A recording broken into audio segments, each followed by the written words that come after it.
ስም እስከ አያት እንዴት ይቀየራል? ሰዎች በተለያየ ምክንያት ስማቸውን ሊቀይሩ ይችላሉ። በተለይም ደግሞ ከኢትዮጵያ ውጪ የምትገኙ ተከታታዮቻችን የግል ስማችሁንና የአባታችሁን ስም ወይም እስከ አያታችሁ ስም በተለያየ ምክንያት መቀየር ልትፈልጉ ትችላላችሁ። ስለዚህ በዛሬው ቪዲዮ የግል ስም፣ የአባትና የአያት ስም በምን መልኩ ይቀየራል ስለሚለው ጉዳይ ከሰበር ውሳኔ ጋር በማድረግ እማነሳላችሁ ይሆናል። ሰላም፣ እንዴት ናችሁ? እንዴት ከረማችሁ? እኔ ጠበቃ ምህረት ነኝ። በቅድሚያ እስቲ ስለ ግል ስም ለውጥ እንመልከት። አንድ ሰው እንግዲህ የግል ስሙን መቀየር ከፈለገ ይችላል፣ ሙሉ መብት አለው ማለት ነው። አንድ ሰው የግል ስሙን ለመቀየር መሟላት ያለበት ምንድነው? ዋነኛው ጉዳይ አንደኛ ህገወጥ ድርጊትን ለመፈጸም መሆን የለበትም። ስሙ የሚቀየረው የሌሎችን የሶስተኛ ወገኖችን መብት ለመጉዳት ታስቦ የተደረገ የስም ለውጥ መሆን የለበትም።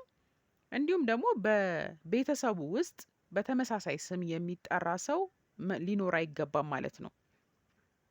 ስለዚህ እነዚህ መስፈርቶች ከተሟሉ ማንኛውም ሰው የግል ስሙን ሊለውጥ ይችላል ማለት ነው በማንኛውም ጊዜ። በነገራችን ላይ ብዙ ጊዜ የማይወስድና በቀናት ውስጥ በፍርድ ቤት ማስወሰን የሚቻል ጉዳይ ነው።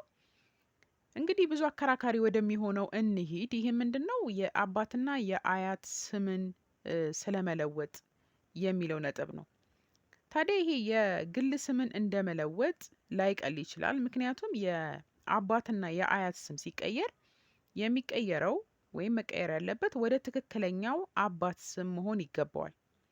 ስለዚህ የአባትነት ጥያቄ የግለሰቡ አባት ማን ነው የሚለው ነጥብ አከራካሪ ሊሆን አይገባውም ማለት ነው። አባት መሆኑ እርግጥ መሆን አለበት። አንድ ሰው የአባቱ ስም ወዳልሆነ ስም መቀየር አይችልም ማለት ነው። ስለዚህ ስም ይቀየር ሲል ወደ ትክክለኛ አባቱ ስም መሆን ይጠበቅበታል ማለት ነው። እንደሚታወቀው ሰዎች እንግዲህ በአሳዳጊያቸው የሚጠሩበት ብዙ አጋጣሚ አለ። በውጪ ሀገራት ደግሞ በተለያዩ ምክንያቶች ጉዳዮችን ለማስጨረስ ስም እስከ አያት ሊለወጥ ይችላል። ስለዚህ ከአሳዳጊ ስም ወደ ትክክለኛው አባትና አያት ስም በፍርድ ቤት ማመልከቻ አቅርቦ ማስቀየር ይቻላል። እዚህ ጋር ታዲያ በብዛት የሚነሳው ጥያቄ ለፍርድ ቤት ሊቀርብ የሚገባው አቤቱታ ልጅነት ይረጋገጥልኝ የሚል ነው ወይስ የአባት ስም ይለወጥልኝ የሚል ነው የሚለውን በተመለከተ ክርክር ሲያስነሳ እናያለን። ሆኖም ሊቀርብ የሚገባው የልጅነት ይረጋገጥልኝ አቤቱታ ያለ መሆኑን የፌዴራል ጠቅላይ ፍርድ ቤት ሰበር ሰሚ ችሎት በመዝገብ ቁጥር 120355 እና 95995 ላይ አስገዳጅ ትርጉም የሰጠበት ጉዳይ ነው ማለት ነው።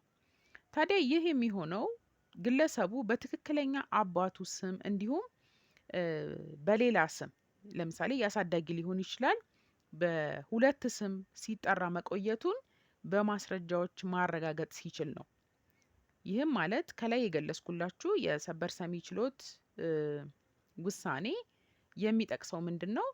አንድ ሰው በትክክለኛ የአባቱ ስም እንዲሁም ደግሞ በአሳዳጊው ስም ወይም በሌላ ምክንያት ሊሆን ይችላል ሌላ የአባትና የአያት ስም ተጠቅሶለት በሁለቱም ስም ሲገለገል መቆየቱን በማስረጃ ማረጋገጥ አለበት ማለት ነው። ስለዚህ ይህ በሚሆን ጊዜ ፍርድ ቤቶችም ማየት ያለባቸው ከሁለቱ የአባትና የአያት ስም ውስጥ የትኛው ነው ትክክለኛው የግለሰቡ አባት በሚል የአባትነትና የልጅነት ጥያቄን ሳይሆን ማንሳት ያለባቸው በትክክል ያ ግለሰብ በሁለቱም የአባትና የአያት ስሞች ሲገለገል ነበር ወይስ አልነበረም የሚለውን ጭብጥ ሊሆን እንደሚገባ በመግለጽ ነው ማለት ነው ሰበር ሰሚ ችሎቱ ውሳኔ የሰጠው። ስለዚህ በዚሁ አግባብ በማስረጃ ማረጋገጥ የቻለ ሰው በተለያዩ ሁለት ስሞች በትክክለኛ አባትና አያቱ እንዲሁም ደግሞ በሌላ አባትና አያት ስም ሲገለገል እንደነበረ በማስረጃ ማረጋገጥ የሚችል ሰው በቀጥታ ፍርድ ቤት አቤቱታ አቅርቦ በአንደኛው የአባትና የአያት ስም ልገልገል በሚል ወይም ልጠቀም በሚል ጥያቄ ማቅረብ ይችላል ማለት ነው። ይህንን አቤቱታ ሲያቀርብም ሄደ ልጅነት አረጋግጥ መጀመሪያ ሊባል አይገባም ነው። እንግዲህ የሰበር ውሳኔ። ይህንን ያነሳውላችሁ እንግዲህ ብዙ ጊዜ ይሄ ነጥብ አከራካሪ ሲሆን ስለምናይ ነው እንግዲህ በተለያዩ የችሎት አጋጣሚዎች። ከዚህ ውጭ ግን በትክክለኛ አባት ስሙ ተጠርቶ የማያቅ ግለሰብ በዚህ መንገድ አሁን ባልኳችሁ መንገድ በበቂ ሁኔታ ለማስረዳት ለፍርድ ቤቱ ከባድ ሊሆን ይችላል። ስለዚህ በመጀመሪያ ልጅነቱን አረጋግጦ በኋላ ወደ ስም ለውጥ ቢሄድ እመክራለሁኝ። በአዲስ አበባ ነዋሪ ለሆናችሁ አድማጮቼ ወይም ተከታታዮቼ ስም ለውጥን በተመለከተ አቤቱታው የሚቀርበው ለፌዴራል ፍርድ ቤት ሳይሆን ለአዲስ አበባ ከተማ ፍርድ ቤቶች መሆኑን እንዳትዘነጉ ነው በዚሁ እግረ መንገዴን ለማንሳት የምወደው። ልጅነትን ለማረጋገጥ ከሆነ ደግሞ የፌዴራል ፍርድ ቤቶች ናቸው ስልጣን ያላቸው። ስለዚህ በዚያ በኩል ነው አቤቱታችሁን ማቅረብ የሚጠበቅባችሁ። በነገራችን ላይ በዚሁ እናንሳው ብዬ ነው የስም ለውጥ በውክልና ማድረግ ይቻላል ወይ የሚል ጥያቄ ከኢትዮጵያ ውጭ ያላችሁ ተመልካቾቼ የተወሰናችሁት አንስታችሁልኛል። አዎ ይቻላል ነው መልሱ። ስለዚህ በውክልና ዛሬ ያነሳነውን ነጥብ በተመለከተ ስምን እስከ አያት የመቀየር ሂደትን በተመለከተ በውክልና ማስኬድና እልባት ማሰጠት ይቻላል ለማለት እወዳለሁ። የተከበራችሁ ተከታዮቼ ይህ ቻናል እየጠቀማችሁ ከሆነ ላይክ እና ሰብስክራይብ ማድረጋችሁን አትርሱ። ገና ምንም አልተነካም። እንግዲህ ህግ ሰፊ ነው። ብዙ የህግ መረጃዎችን ወደፊት ማድረሳችንን እንቀጥላለን። ከቀናት በኋላ በሌላ ፕሮግራም እመለሳለሁ። መልካም ጊዜ